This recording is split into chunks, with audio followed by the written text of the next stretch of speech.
अरे ये हकीम हवा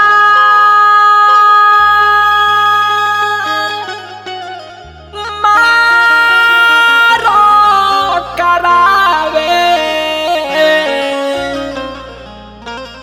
आई है खियावे ला मिठाई ये भाई हो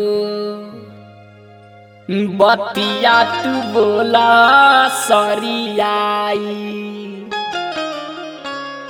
आई भैया हम भोजपुरी गायक सुभाष राजा बहुत ही सुंदर लेखनी कवि दीनानाथ दयालु जी लिखले बनी और बहुत अच्छा शब्द से सजौले बनी भैया। रोवा लोग से आग्रह बा कि तनी ध्यान लगा के सुनिए भैया।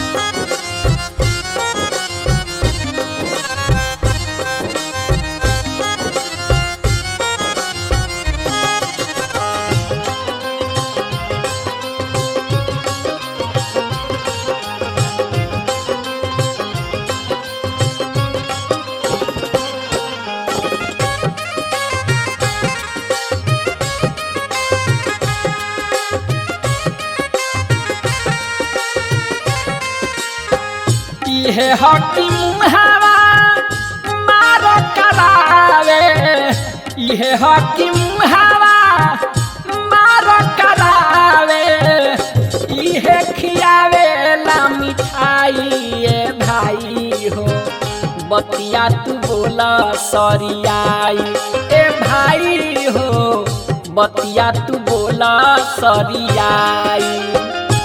ये हकीम हवा करावे इहे खियावे ला मिठाई ये भाई हो बतिया तू बोला सरियाई ए भाई हो बतिया तू बोला सरियाई।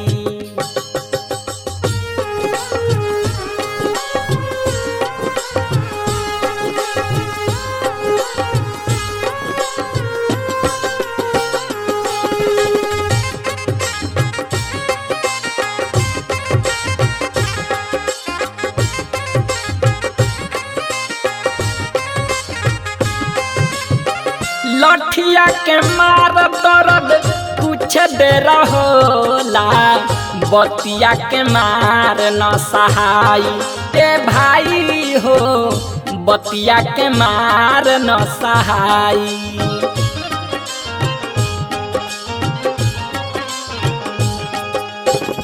लठिया के मार दर्द कुछ देर होला बतिया के मार न सहाई ए भाई हो बतिया के मार न सहाई। भाई भाई में है झगड़ा कराई भाई भाई में है झगड़ा कराई आंगन चार हो जाई ए भाई हो बतिया तू बोला सरियाई ए भाई हो हर जगह बोली ये बिकाई।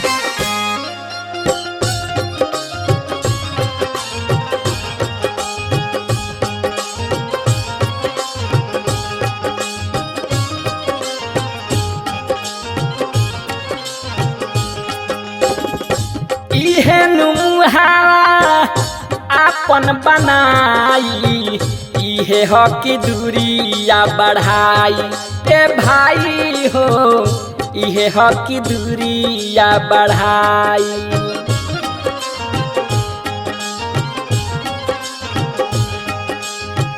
इहे नुहावा अपन बनाई इहे हो कि दूरिया बढ़ाई ए भाई हो, इहे हो कि दूरिया बढ़ाई।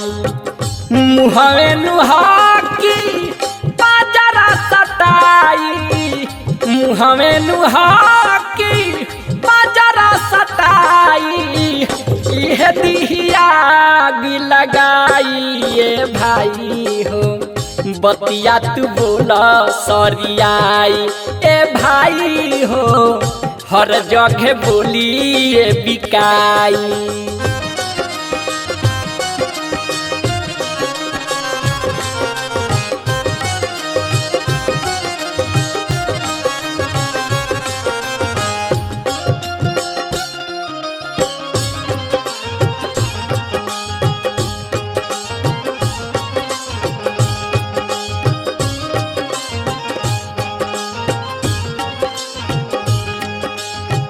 एही जैसे भाई हो जहर निकले, एही जैसे निकले दवाई ए भाई हो, एही जैसे निकले दवाई।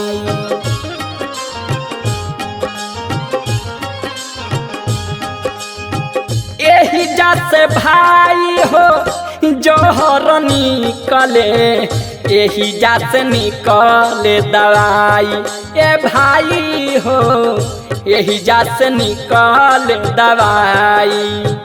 लिख दीनानाथ राजा सुबह सजी गावे, लिख दीनानाथ राजा सुबह सजी गावे। साच बात निरगुण बनाई ए भाई हो, बतिया तू बोला सरियाई ए भाई हो, हर जगह बोली ए बिकाई।